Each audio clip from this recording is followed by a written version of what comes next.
안녕하세요. 외국인을 위한 범죄 예방 교육 강의를 맡게 된 경찰청 조수인 경감입니다. 지금부터 여러분이 겪을 수 있는 다양한 범죄 피해 사례와 유형을 알아보고 예방할 수 있도록 설명드리도록 하겠습니다. 여기 있습니다. 그녀는 한국말을 못한다는 이유로 남편에게 무차별 폭행을 당했고 전치 5주 이상의 진단을 받았습니다. 이 여성은 심한 언어적 폭력에도 시달려 왔는데요. 위 폭행 사건으로 가해자인 남편은 긴급 체포되었습니다.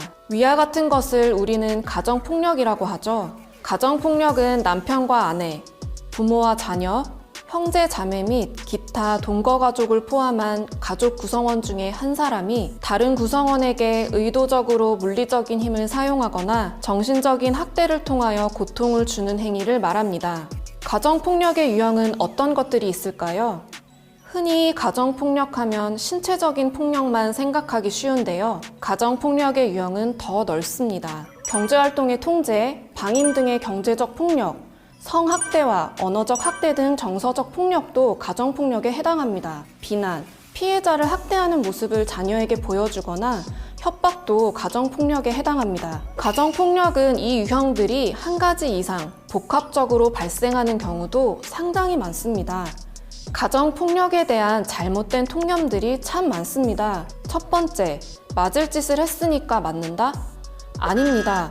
어떠한 경우에도 폭력은 정당화될 수 없습니다. 두 번째, 내 가정을 내 마음대로 하는데 무슨 상관이냐? 아내, 자녀는 소유물이 아닙니다. 잘못하면 때려서라도 고쳐야 한다는 잘못된 통념 때문에 가정폭력이 정당화되고 만연되고 있습니다.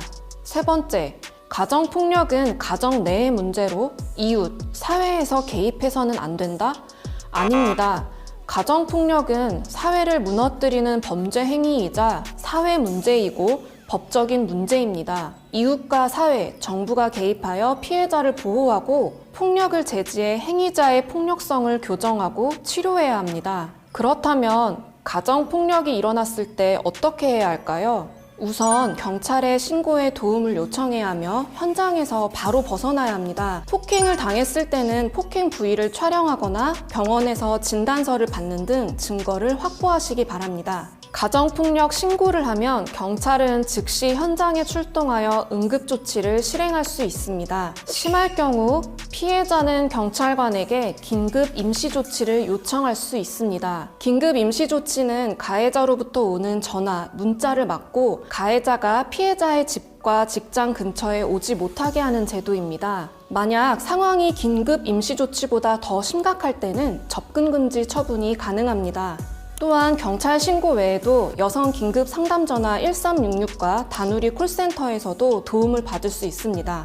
만약 배우자에게 여권이나 외국인 등록증을 빼앗기거나 반환 요구를 거부당했다면 어떻게 해야 할까요? 타인 소유의 서류를 은닉하고 반환을 거부하는 행위는 형법상 문서 손괴죄에 해당합니다. 이 경우 행위자는 손괴죄로 처벌됩니다. 불응 시에는 입건되어 수사를 받게 됩니다.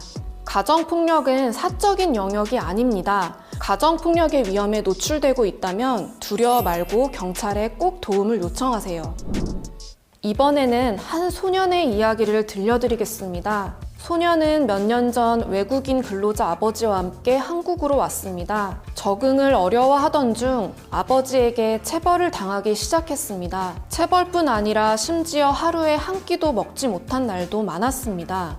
네. 실제 일어난 아동학대의 사례를 살펴봤습니다. 아동학대란 주민등록상 18세 미만의 아동의 건강, 복지를 해치거나 정상적인 발달을 저해할 수 있는 모든 폭력적인 행위입니다. 아동학대의 유형은 신체학대, 정서학대, 성학대, 방임 및 유기 등으로 구분할 수 있습니다. 여러분, 아이들은 우리의 미래입니다. 내 아이라고 해서 내 마음대로 하는 것은 아동학대가 될 수 있다는 것 꼭 기억하시기 바랍니다. 다음은 성폭력 피해 사례를 함께 보시겠습니다. 회사원이었던 피해자는 상사에게 강제추행과 성적 모욕을 당했고 상사는 강제추행으로 처벌받았습니다. 성폭력이란 상대방의 의사에 반하여 가하는 모든 성적 행위로 신체적, 언어적, 정서적 폭력을 포괄하는 광범위한 개념입니다. 성폭력의 대표적인 유형들로는 원치 않는 성관계를 하게 하는 강간과 피해자가 원치 않는 신체 접촉을 하는 강제 추행이 있습니다. 또한 준강간은 피해자가 술에 취한 상태이거나 또는 잠자고 있는 사이 강간하거나 추행하는 것을 말합니다. 업무상 위력 등에 의한 간음도 있는데요. 일터에서 팀장, 사장과 같은 상사가 상하 관계를 이용하여 강간하는 것을 말합니다. 만약 성폭력 피해를 입었을 경우 어떻게 대처해야 할까요? 우선 중요한 증거를 최대한 확보해야 합니다. 몸을 씻지 말고 입고 있었던 속옷은 버리지 말아야 합니다. 몸에 멍이나 상처가 있는 경우 사진을 찍어 증거를 남기세요. 그 다음 경찰에 반드시 신고하시기 바랍니다. 경찰 외에도 여성 긴급 상담 전화 1366, 다누리 콜센터 1577-1366에서도 도움을 받을 수 있습니다. 대한민국에서는 성폭력 피해자를 위한 다양한 보호, 지원 대책을 제공하고 있습니다. 피해자는 수사 과정에서 동성 경찰관에게 조사를 받을 수 있고 국선 변호사 지원을 받을 수 있습니다. 피해자 조사를 받을 때 가명을 사용할 수 있을 뿐 아니라 가족이나 신뢰할 수 있는 사람과 함께 할 수 있습니다. 또한 신변 보호를 받을 수 있고 심리 상담이나 임시 숙소 지원도 가능하니 안심하고 경찰에게 신고하기 바랍니다. 이주 여성 B씨는 고향에 대한 향수와 외로움에 랜덤 채팅 어플을 자주 이용했습니다. 그곳에서 고향 친구 C를 만나 우정을 쌓았는데요. 어느 날부터 C에게서 옷을 벗은 사진 등을 요구받기 시작했습니다. B씨는 신고하려 했지만 C는 가족과 인터넷에 B의 사진을 유포하겠다며 협박과 금품을 요구했습니다. 여성을 협박해 촬영한 성착취 영상물을 텔레그램에 유포한 성착취 사건 기억하시죠? 성착취 사건. 방금 본 B씨의 사례를 디지털 성범죄라고 합니다. 디지털 성범죄는 불법 촬영, 유포 외 사이버 공간에서 일어나는 모든 성범죄를 말합니다. 디지털 성범죄의 유형들은 아주 많고 지금도 다양하게 논의되고 있습니다. 성적 욕망 또는 수치심을 유발할 수 있는 사람의 신체를 몰래 촬영하거나 협박, 강요로 촬영하거나 이를 당사자 동의 없이 유포하고 공유하는 행위 등이 있습니다. 만약 다른 사람에게 성적인 내용을 포함한 글, 그림, 사진, 영상, 음향을 보내거나 전화상으로 성적인 내용의 말을 하면 성폭력 범죄의 처벌 등에 관한 특례법 외에 다수의 법령에 의해 처벌될 수 있습니다. 디지털 성범죄 피해를 당하게 되면 어떻게 해야 할까요?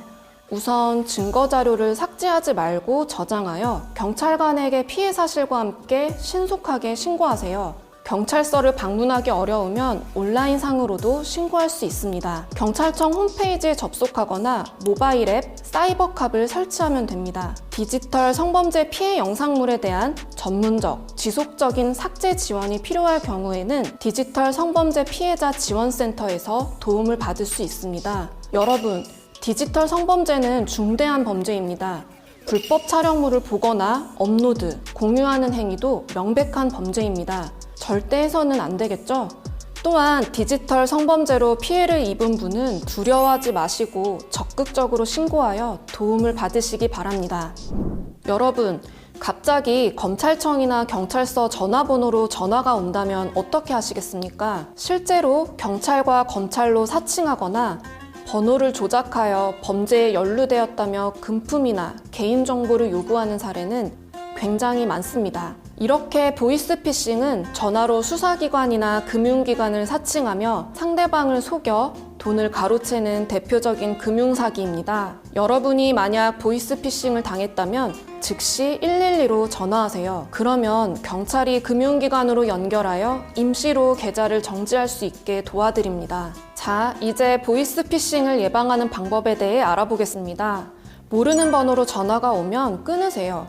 만약 조금이라도 의심된다면 112로 전화해서 상담 받으시기 바랍니다. 대한민국에서는 수사기관이나 금융기관이 절대 전화로 돈이나 개인정보, 통장이나 카드의 비밀번호를 요구하지 않습니다. 이렇게 보이스피싱 피해자가 될 수도 있지만 보이스피싱 공범으로 연루되어 처벌받을 수도 있습니다. 여러분, 혹시 현금 인출책이란 단어를 들어보셨나요? 인출책은 쉽게 말해 심부름꾼을 뜻하는데요. 피해자가 송금한 돈을 인출해서 피의자에게 전달하는 역할을 하는 사람입니다. 인출책은 피의자와 함께 처벌되니 대가를 받고 인출책을 하는 일이 없도록 주의해야 합니다. 다음 사기 수법은 인터넷으로 물건을 사고 팔면서 발생하는 인터넷 거래 사기입니다. 구매자가 먼저 연락, 물건을 받기 전에 돈을 먼저 입금하여 피해를 보는 경우가 대표적인데요. D씨는 인터넷 카페에서 판매글을 보고 판매자에게 연락했습니다.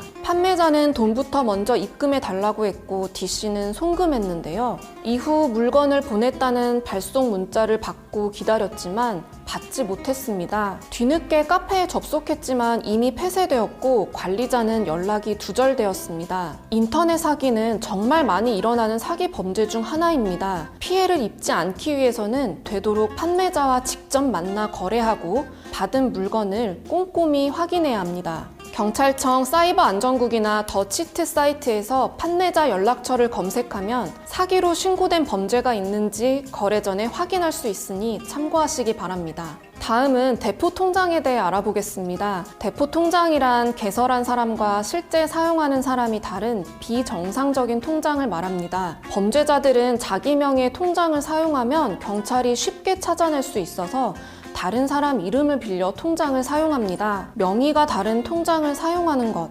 대한민국에서는 불법입니다. 대포 통장 피해 예방법은 간단합니다. 누구에게도 통장, 체크카드, 계좌 비밀번호를 알려주지 마세요. 그것만으로도 대포 통장 피해를 막을 수 있습니다. 지금까지 다양한 패턴의 사기죄와 예방법에 대해 알아봤습니다. 보이스피싱, 인터넷 거래 사기, 대포 통장은 방심하면 누구에게나 일어날 수 있는 생활 속 금융사기입니다. 예방법을 꼭 기억하세요. 여러분, 대한민국에서 운전할 때 유의사항에 대해 알고 계신가요?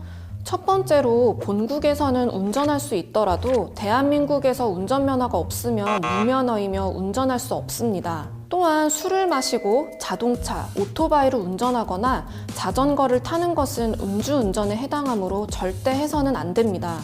여러분, 혹시 도로에서 이런 행동을 하신 적 있거나 하는 차를 보신 적이 있나요? 이러한 운전 중의 행동들을 난폭운전과 보복운전이라고 하는데요. 난폭운전과 보복운전은 위험한 행동이자 범죄이니 절대 하지 말아야 합니다. 교통법규는 나뿐만 아니라 다른 사람들의 생명과 연결되는 일입니다. 안전운전을 생활화합시다.